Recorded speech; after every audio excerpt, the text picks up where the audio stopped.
Alright lads, a bit chilly now, as you can see. So doing a bit of fishing, doing a bit of casting, so forth. Distances last year, towards the end of last year, wasn't really that happy with them, but I worked on my cast over the last 4 or 5 weeks and done a really good cast yesterday. Hit 258 metres, 282 yards, so fairly happy with that. Hopefully get some more casting videos up soon, amongst other stuff. But in the meantime, I've been doing a bit of fishing and I've been hitting some rough ground marks. You know the score yourself. Some of these rough ground marks, you can lose 3, 4, 5 rigs in a session. With the cost of lead, especially grip leads, unless you make your own, they could cost you over £2 for a grip lead. So this is not my idea. It's from Smash Fishing TV, I think it's called. I'll put the link below and give them some props for the video. So it's basically, as I call them, bog roll weights, bog roll sinkers. It's basically a cardboard tube full of concrete. These ones weigh out about 7 ounce. So I'm not going to show you. I'm sure most of you are familiar with pulley rigs. If not, there's plenty on there.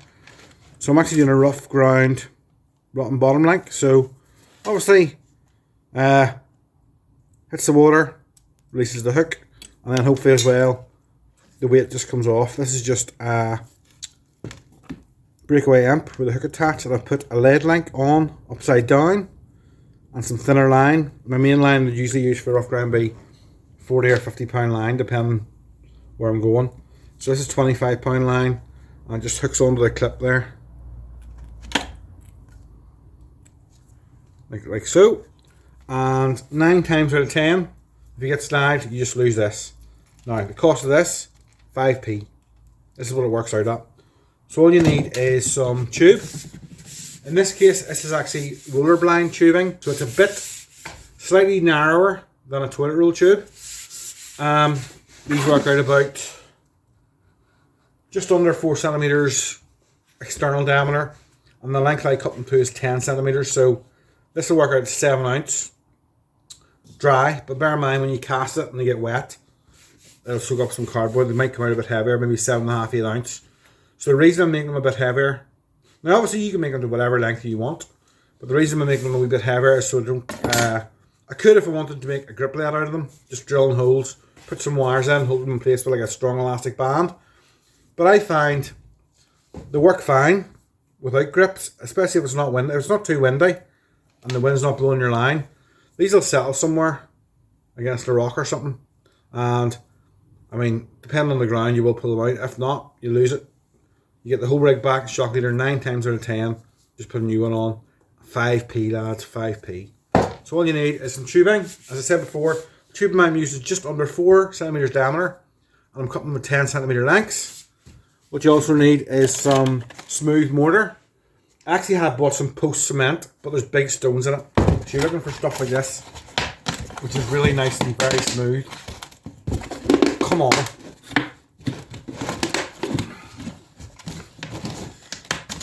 This thing through the window a minute here.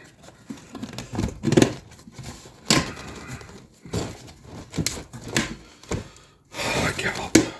Right, so let's have a look at this.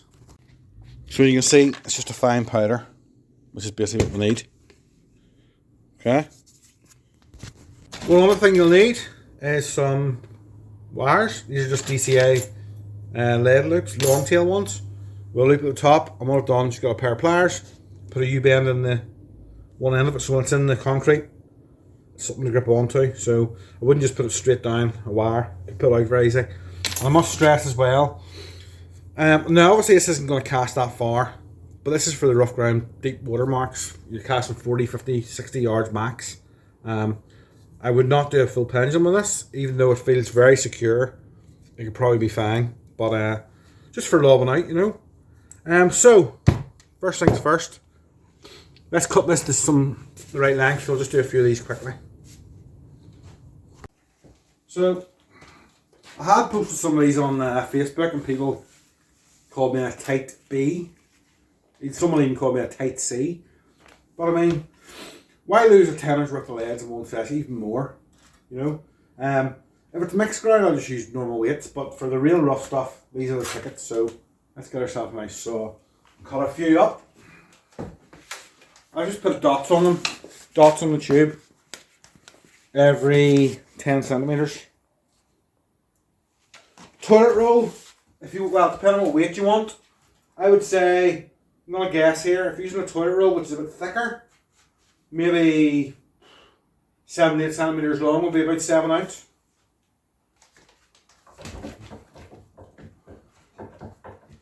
And one thing I will say as well,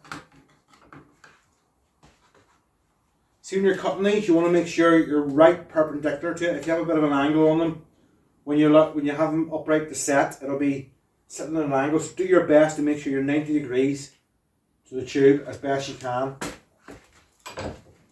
Okay. Doesn't matter if you squish it a bit in the vise.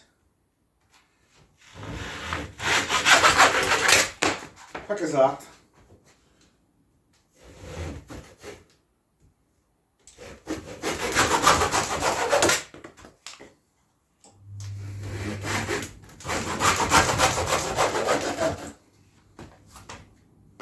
So as you can see, I do have normal grip leads here, and I was busy over Christmas also making up casting leads. So 200 gram, 175, plenty of 150s, 12500. So I do make my own lead weights as well, save a bit of money. So back to the bog roll weights. Right, so you want to mix this just according to the instructions, although to be honest, I don't really go by instructions. I just do it by feel. So pour a load of that in there. I don't have too many loops left, so I don't need that much. I actually made the mistake of putting too much water in before, so I'm not sure the exact ratio is. Maybe someone who's in the building trade can tell me. You're basically looking for a sort of consistency of... Well, I'm not actually too sure, to be honest with you. You'll know when it's right. Squeeze it between your hands, there's not much moisture comes out of it, but we'll soak up all that powder. Just angle that down. Right, so I guess that's the right sort of consistency. Wee bit wobbly, but not crumbly. Most of my DIY ventures are mechanical stuff for cars. See, building and plumbing. It's something I stay away from because I haven't a clue what I'm doing. Right, so let's get this into the... Well, we'll call them moulds. They're not really moulds, are they? But I suppose they are. Right, let's do that. Just a bit of spare stuff. There's our mix. Just pack it in there.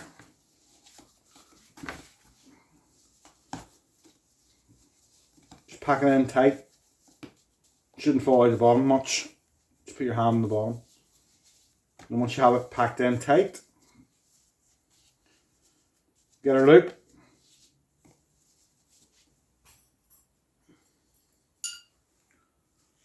Put the U end in and just pack it. I just tiny wee bit extra and just pack it around the top and I push down hard on it so it's nice and compact.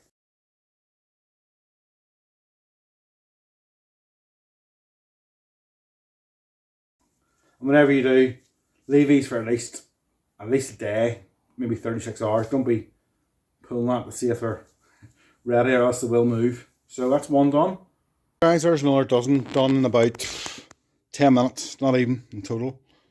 Out of that one tub, which cost £5. Also I made all these ones, they're already set and all. Rock hard.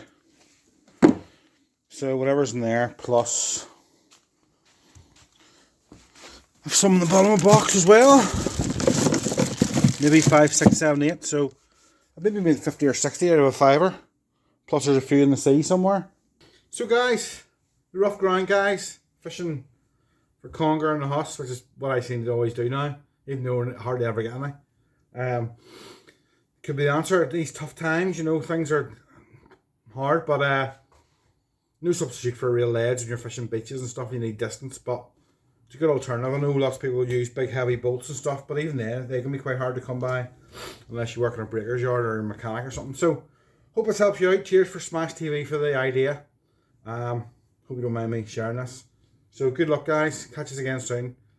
I think the next video I'm going to do will probably be Actually got an Accu's Nitron F15, so I'll put some rigs on the rod and cast that as a fishing reel and compare it and see what we can do down the beach with a baited rig into the wind and with the wind. So catch you later. Cheers.